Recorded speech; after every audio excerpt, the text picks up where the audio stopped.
ആണ് ചെയ്യുന്നത്. അപ്പോൾ ഫസ്റ്റ് ആംഗിൾ ഓഫ് പ്രിസം കാണാൻ വേണ്ടിയിട്ട് നമ്മൾ പ്രിസത്തിൻ്റെ തിരിച്ചിട്ട് ഇങ്ങോട്ട് വെക്കുന്നു. ബേസ് നമ്മളിനെ ഫേസ് ചെയ്യുന്ന രീതിയിൽ വെക്കുക. എന്നിട്ട് രണ്ട് സൈഡിലും റിഫ്രാക്റ്റഡ് റേ ഉണ്ടോ എന്ന് നോക്കുക. അതിനുശേഷം ഇവിടെ വെക്കുക. ഇതിൻ്റെ കറസ്പോണ്ടിങ് ആയിട്ടുള്ള വെർനിയർ 1 വെർനിയർ 2 റീഡിങ് എടുക്കുക. അതുപോലെ ഈ സൈഡിലോട്ടും വെക്കുക. സ്ലിറ്റ് കാണുന്നുണ്ടോ നോക്കുക. സ്ലിറ്റ് ക്രോസ് വയറിൽ കോയിൻസൈഡ് ചെയ്യുക.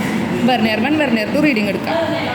അതിന് ശേഷം പിന്നെ നമ്മൾ ക്വാർട്സ് പ്രിസത്തിൻ്റെ റിഫ്രാക്റ്റീവ് ഇൻഡെക്സ് കാണാനുള്ള ചെക്ക് പോവാണ്. അപ്പോൾ ആദ്യം അതിന് വേണ്ടിയിട്ട് പ്രിസത്തിനെ ഈ സൈഡിലോട്ടാണ് വെക്കേണ്ടത്. ഇവിടെ 0.18 ആയിട്ട് നമ്മൾ ആദ്യം സെറ്റ് ചെയ്യണം. ഓക്കെ. അതിന് ശേഷം നമ്മൾ ഡയറക്റ്റ് നോക്കുക.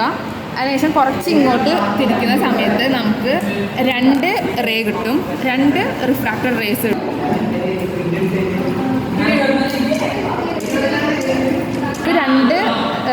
ഇവിടുന്ന് നമുക്കൊരു ഡയറക്റ്റ് റേ കിട്ടും. അവിടുന്ന് കുറച്ച് ഇങ്ങോട്ട് തിരിക്കുമ്പോൾ നമുക്ക് ഇവിടുന്ന് 2 റിഫ്രാക്റ്റഡ് റേ കിട്ടും. അപ്പം അതിൽ ഡയറക്റ്റ് റേക്ക് അടുത്ത് എടുക്കുന്നത് അഥവാ ഫസ്റ്റ് കാണുന്ന റേ എന്ന് പറയുന്നത് ഓർഡിനറി റേ ആണ്. രണ്ടാമത് കാണുന്നതാണ് എക്സ്ട്രാ ഓർഡിനറി റേ. ഇനി നമ്മൾ എന്ത് ചെയ്യണം? ഓർഡിനറി റേയിൽ ക്രോസ് വയർ കൊണ്ടുവന്ന് വെക്കുക. എന്നിട്ട് ഈ പ്രിസം ടേബിൾ തിരിക്കുക. മിനിമം ഡീവിയേഷൻ കാണാൻ വേണ്ടിയിട്ടാണ് പ്രിസം ടേബിൾ തിരിക്കുക.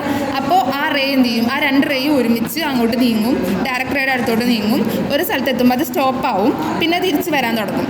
നമുക്ക് ആ സ്റ്റോപ്പ് ആവണ പോയിന്റില്ലേ, ആ പോയിന്റിൽ അവിടെ നിർത്തിയതിന് ശേഷം ഈ ക്രോസ് വയർ നേരെ ആ എക്സ്ട്രാ ഓർഡിനറി അവിടുത്തെ ഓർഡിനറി റേഡ് അവിടെ കൊണ്ടുവന്ന് വെക്കാം.